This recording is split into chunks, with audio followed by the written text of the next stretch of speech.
No, he has no idea how bad it is out there. He has no idea. He has no idea. All right, hello everyone, and welcome to WreckTalk. In the video that I really didn't want to make. And no, the title of the video is not clickbait. That absolutely represents how I feel about the financial situation of Georgia Tech athletics. I am scared. I am extraordinarily concerned. And I'm worried. I mean, it makes me wonder what the path forward is. Right now, it's not all that clear to me. But before we get into that, there are memberships on the channel. If you look right under the title of the video, there's a join button. It definitely helps support the channel. You get certain perks with that. It's $5 a month. If you'd like to support in other ways, there's a PayPal link in the description and a CashApp. We are close to being, self-supporting plus a little on the channel, and by that I just mean the expenses that I incur to run the channel. So I definitely appreciate all the support. You guys are awesome. Thanks for getting me to over 1,000 subscribers. But let's get into it. So I had seen this article from the Rumble seat. Like when I go to Google, like it'll recommend web pages to you, and I saw this finances of Georgia Tech, and I just brushed over it. Like, my thinking is, I know it's bad. I don't really want to look into it. I just want to look at on the field stuff. But you can't really separate what your football program and athletic program can do from the finances. What your football program can do is led by the financial situation of your athletic department. I was on Traveling Fools. He's a Miami YouTuber, and he does travel videos. So if you're big into traveling, definitely check out his channel. I'll probably put a link of that in the description. And he had a guy on. Let me try and recall what his name was. Let's see. Tony Altimore. He's a financial kind of expert, and this basically came from the show was about Miami, Notre Dame, South Florida, a bunch of schools. 6 schools got their AAU. Like this is like the who's who of academic schools as it pertains to research. And he went through the finances of schools too. And when I tuned in, he was talking about just how bad Tech's was, and he started putting some numbers out that scared me. So definitely go check out Tony Altimore on Twitter as well. I'll put a link to him in the description. I'd love to have him on the live show to go through all this. But let me just put it this way. If I'm going to ask you, and I want you to think of a number. How in debt do you think Georgia Tech athletics, the athletic department, is? So this is what I did, and when I did that, I was like, well, I don't know, maybe it's pretty bad, maybe 50 million. I mean, that would be bad. Don't tell me it's more than 100 million though. Like, it's like that scene in The Big Short where Steve Carell's character asks, like the branch manager or whatever, like, what's like Merrill's exposure here? 800 million? Don't tell me it's more than $1 billion. Georgia Tech is $300 million in debt right now. Their athletic department is. When I heard that, I was just like, like, how is that the case? Like, we're spending less in everything compared to other programs in the country. Like, how is it that we're spending less and we're more in debt than I don't know, 90% of the Power 5 programs in the country? Like, I don't understand that. So I have this article. Let me move my mug over. Pull up my display capture here. This is from the Rumble seat. Tony Altimore actually was on their podcast talking about this. And I don't think this is the article I want to... Yeah, it is. So we are $300 million in debt. And obviously my first question is, well, how did it get here? How did we get here? I actually don't think this is the article I want. Or maybe it is. Yeah, it is. Okay, it's just, all right. Sorry. Here's this report. Let's go down here. So this is what this $300 million in debt is composed of, all the way back from 2001. So a lot of this debt, I mean, the majority of it is like 10-plus-year-old debt, some of it 20-year-old debt. 2001 bond issuance of a little over $111 million for Russ Candler Stadium studs up renovation. So renovating our baseball field, and then rolling over $22 million principal left over from the 1995 Bobby Dodd Stadium renovation. Now, if you're a Tech fan, you know, like, I love Bobby Dodd Stadium, but like that bathroom situation's rough. Like that, it feels like an old stadium. It's the oldest on-campus stadium in the country, and it feels like it. And we're paying off $22 million worth of debt from 1995.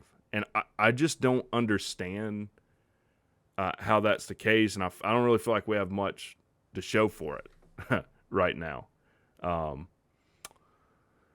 2008 bond issuance for $20 million, updated scoreboards, a stadium maintenance, turf replacement, construction of Shirley Mewburn Field.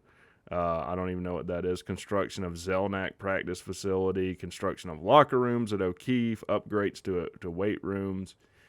Okay, again, this is this is really old debt, $20 million. So now, okay, think of that. That's $40 million worth of debt that, I mean, how long ago is that? 2008?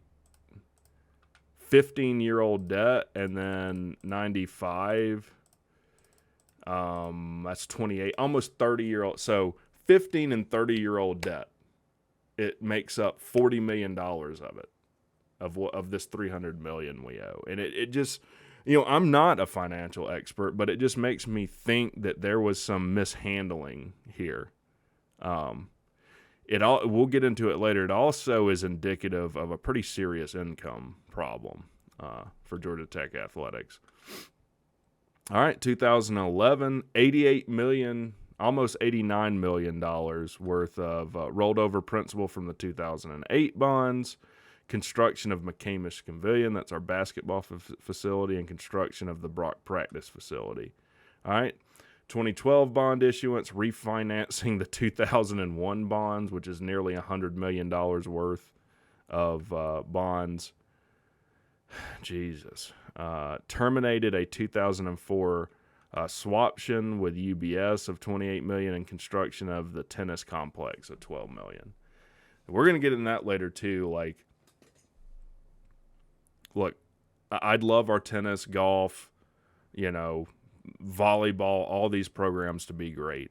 But if your football program isn't solvent and doing well, nothing else will. First of all, most of those other programs lose a lot of money for the school. So football, basketball generally make money, maybe baseball, not in all cases, but football brings in, probably 80% of all the income or more, you know.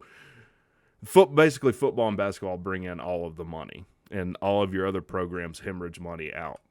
And you just hope that they're making enough money to fund all these other programs nicely. So we spent $12 million in 2012 on a tennis complex. 2013, we take a loan, a $9 million loan from SunTrust Bank, land purchase, construction of a golf facility. It just makes me think, and I know our golf team just went to the NCAA finals, lost to Florida, but it just makes me think that $9 million probably could have been better spent. Did we have to spend that much on this golf thing? I don't know. And then in 2018, the absolute, newest stuff was we took a loan of $10 million out for construction and equipment of ACC Network Studios. And so I don't know exactly the situation with that, because I was like, well, why do we have to pay for ACC Network Studio? I would bet that all the programs in the ACC had to contribute money for that. So I don't know. I don't know if the SEC did that as well or whatever. That's something I don't really mind, because we probably didn't have a choice there. So it says, what's the balance? $300 million of it as of October 10th. 2022. It's just a lot of money. So it talks about, I don't know, 10 or 15 years ago, programs really started dumping a lot of money into their athletic program, particularly football. And everyone's trying to keep up with the Joneses. It's like you're in some neighborhood, your neighbor gets a Maserati, so you get a Ferrari. You're all trying to outdo each other. It's a pretty good idea of what the landscape of college football is. So it says Tech spends about 14% of its annual budget paying off this debt. I mean, that is a big number of your budget, 15% of it just paying off debt. I would imagine of all Power 5 programs, we're probably in the top 5 as far as what percentage of our budget is just allocated to paying off debt. It's basically saying, so that's 14% of your budget that's not going to scholarship, that's not going to tutor, that's not going to, uniforms. It's straight into the bank's pocket. So banks probably love Georgia Tech. They're making a lot of money off of us right now. Now, this is something else I want to talk about, the Athletic Association's 2020 initiative. I thought that money was earmarked for this north end zone renovation. Or not renovation, but they're doing this big construction project, a big athletic facility for Georgia Tech sports, particularly football. I thought that money was earmarked just for that project, but it doesn't seem like it is. I guess it was just a general fundraising initiative. If anyone watching the video knows any different, definitely let me know. We beat it by the $125 million goal by $50 million in spite of running through the middle of a global pandemic. And I know that was something Collins was pushing hard, Stansberry was pushing hard. From what Tony Altomore was saying, it seems like we're just sitting on that money we raised. So maybe our total debt isn't as bad as it looks. Tony's outlook on it was it seemed like we had that money in hand and we're sitting on it. So maybe we are only, $125 million in debt as opposed to $300. I don't know why we would just sit on that money, though. Maybe it's because they'll pay it off once the construction's complete, because construction costs can change. I don't know. It seems like we're just making interest payments, though, to date. So it's weird. Now, this article kind of gives Stansberry a favorable outlook, is saying he basically oversaw a healthy and fairly successful programs in every other sport. Yeah, but that, I hate to say it, that doesn't really matter. What do you mean by successful in other sports? They're not financially successful. If you're saying is how they perform nationally, yeah. The only program that it really matters how they perform nationally as it pertains to your finances is your football program. If you cannot get that right, it doesn't matter. You're going to end up right now in the situation we're in, which is $300 million in debt. And I'm not blaming it all on Collins, but Collins put us in an absolutely horrible position. He ran our football program into the ground. I kind of feel like he pushed this $150 million project, and it just makes me think that money might have been better spent in other areas. But I could be wrong. But he ran our program absolutely into the ground. We're paying him $11.37 million, but that doesn't really represent how much he financially screwed us. because we're in the most tumultuous conference realignment. Like, this is totally new. Like, every program in the Big 12, the Pac-12, and the ACC is like jockeying for position to get into the Big 10 and the SEC. And it's not necessarily a foregone conclusion that Tech would be picked up by the Big 10, because this amount of debt is indicative of an income problem, which is indicative of how many people are watching Georgia Tech football on TV, right? And buying Georgia Tech apparel and buying Georgia Tech tickets. And the big conferences like the Big 12, that's going to be a big factor in it. Our ticket sales, like, I haven't looked at how much they cost right now. I know they're dirt cheap, and it breaks out ticket sales in here. Suffice to say, I'm not nearly as apologetic or happy with the job Stansberry did as this article is. All right, so this is a graph. I know it's hard to see, of basically total expenses for the average Power 5 program. This is this top line, and it basically in the last 14 years has gone from 45 to 120 million, which is insane. So athletic programs have undergone about 166% increase in that 14-year period in spending, and Georgia Tech, almost a third of that, 98% over the same time period. And what I'm thinking is, well, how are we so heavily in debt? It's an income problem. We're not bringing in enough money. So it says in 2019, Tech only spent about $86 million, about $35 million below the median. Looking at the broader landscapes, Tech's growth and spending looks much more like typical group of 5 schools rather than its peer 5 schools. So this kind of gets to this argument a lot of people make about Tech, like, oh, they just don't care about football. If they cared, they'd spend $6-7 million a year on a coach. They'd renovate Bobby Dodd, a $250 million renovation at Bobby Dodd, athletic facilities and that. Here's the thing. If you don't have the income and the revenue and the money on hand to support those kind of things, like, you're going to burn the whole thing to the ground. You're going to be like, what would happen if Georgia Tech Athletic Association became insolvent, couldn't, basically defaulted on these loans? I mean, that would be horrible. That would spell basically the end of your athletic programs, at least for a while. And because of the situation Collins has put us in, like, if the ACC falls apart, and I don't necessarily think it will, and we're left without being in the Big 12 or the SEC, I mean, that's kind of a wrap. I don't really know how Tech recovers from that, which is why I want to physically assault Jeff Collins. All right. It says, now, as far as just spending in football, in 2021, Tech spent about $19 million on football, which is about half of what Clemson and Florida State spent. But even other schools like Virginia spending 24, Virginia Tech 27, North Carolina 30 million. It's not up to snuff to other schools, but it doesn't look like we have the revenue to support it. So let's look at the revenue.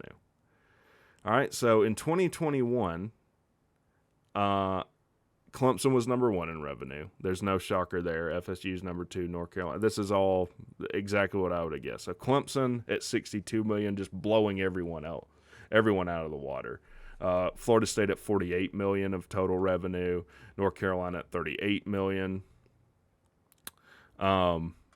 Let's see. It says over the past 5 or so years, Tech's donor contributions haven't spiked above $13 million. Its highest contribution total in recent times, it was 17 in 2014.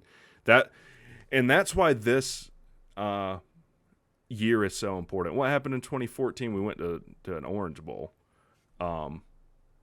One thing this season is pivotal. There is no tomorrow. Rocky. This season is where we've got to do it in football as far as success on the field to try and crawl out of this thing, It says across the public ACC in general, around 28% of total revenue in 2021 became from donor contributions. So third of your revenue basically is coming from donor contributions, which is really directly tied to how you do on the football field. All right, for Tech, it's around 9%. Okay. So for typical ACC teams, it's about a third. For Tech, it's around 9%. And I'm not in here I've never been one to dog what people do with their money. If we want people to donate and open up their pocketbooks, we need to put a product on the field that isn't straight doo-doo. That's what we need to do. I can't control what people do with their money. I do know that more people are going to donate if we're not coming out, laying eggs, taking timeouts, and then delay of games after the timeout and all that nonsense that happened in previous years. That's why I'm excited about Brent Key. And really looking at this, that couldn't have worked out better for us because Key probably took less money than any other candidate we had for the job. And I think is the best candidate for the job for the Georgia Tech position, setting aside finances. All right, ticket sales.